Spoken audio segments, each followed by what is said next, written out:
En las últimas décadas hemos visto un aumento de las enfermedades renales y diarreicas en niños y jóvenes que viven alrededor de la ribera de Chapala. Entre mayo y agosto de 2019, investigadores de ITESO, la Universidad Jesuita de Guadalajara y la Universidad de California, Berkeley, empezaron un estudio que trata de reconocer los factores ambientales que contribuyen a estos problemas. Lo que sigue es un resumen de las metas y los métodos de esta investigación. Perspectivas del problema. Hay muchas opiniones sobre los factores que contribuyen a este aumento de enfermedades renales y diarreicas en la ribera. Ha habido mucha falta de conciencia por parte de la industria y por parte del gobierno a no exigir reglamentos para cuidar el recurso número uno de la humanidad, que es el agua, ¿no? La contaminación que viene acarreando el río desde el DF, Querétaro, Michoacán y todo lo que recorre el río, es el almacén de todo el cochinero que viene arrastrando el río hasta aquí. O sea, la laguna es donde desemboca el río. Pero yo le subí todo a la alimentación y todo lo que nos metemos en la boca, ¿verdad? Todo lo que le metemos, cerveza, tequila, chile, todo eso que tiene mucho condimento es lo que nos daña. Yo digo, nosotros comemos chile, pero chile natural en el molcajete. No había todo esto que comen ahora los niños, a mí me da miedo. Aquí, lo que yo he visto es muy raro que no tomen mucha agua. Lo que yo veo es que comen mucha chatarra y si no tomas agua y se lo meten así, eso daña el organismo. El proyecto.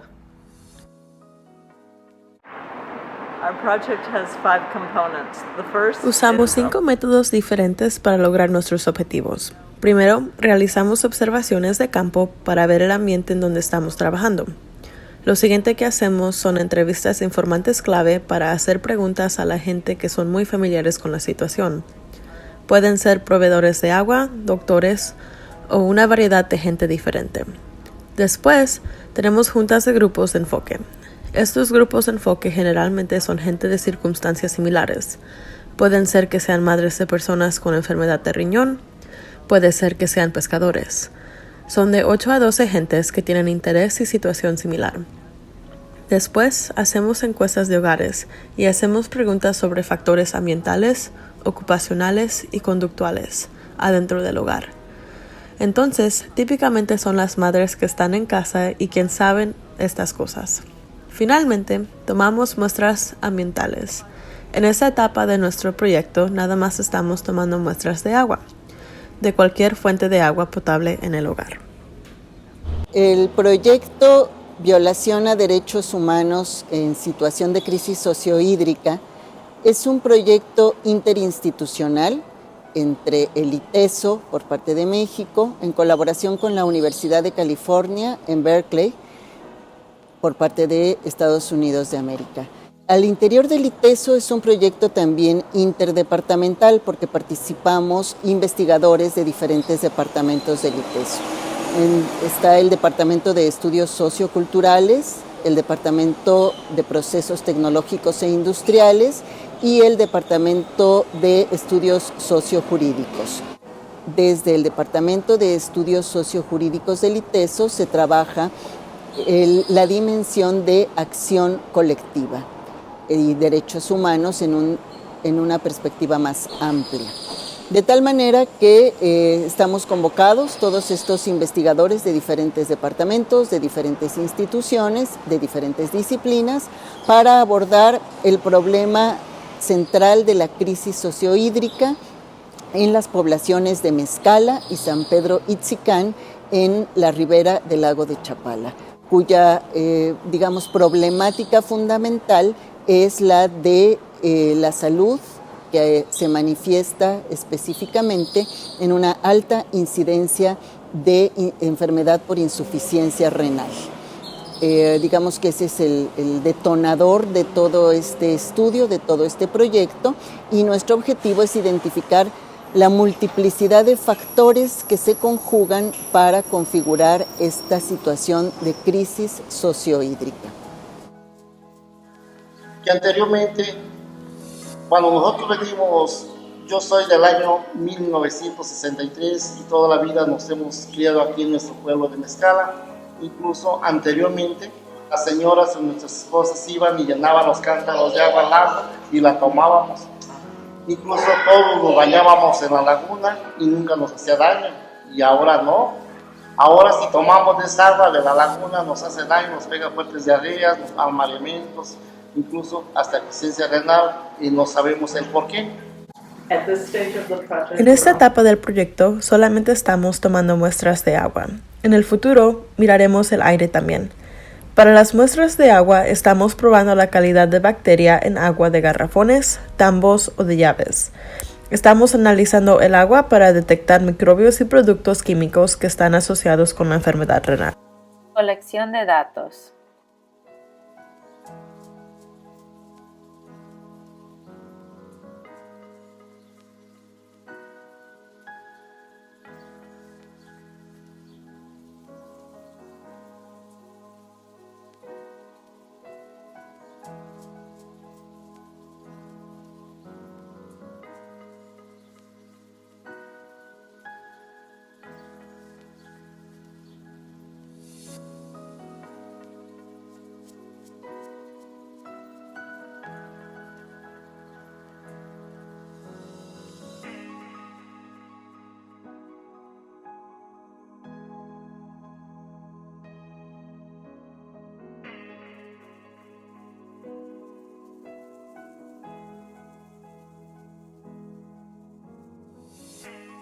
¿De dónde vienen los metales pesados?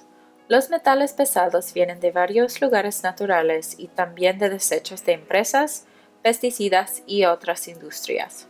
Una persona puede estar expuesta a varios niveles de metales pesados, pero cuando alguien está expuesta a un nivel alto de los metales pesados, puede sufrir muchos problemas de la salud.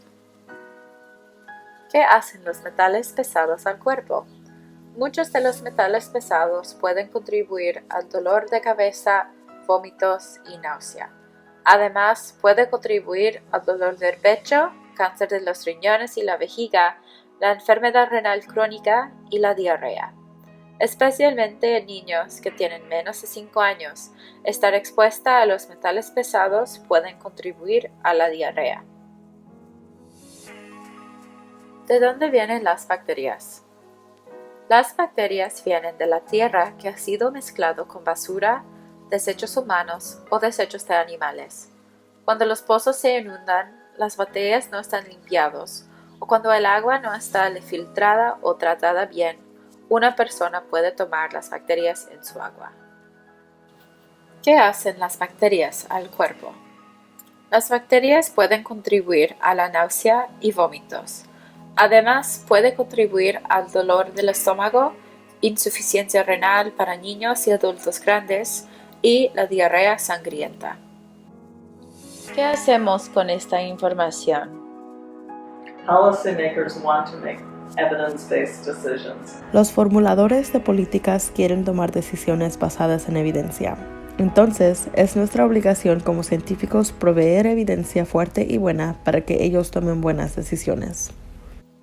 Ayúdanos a seguir luchando por esta causa y por la salud de estas comunidades.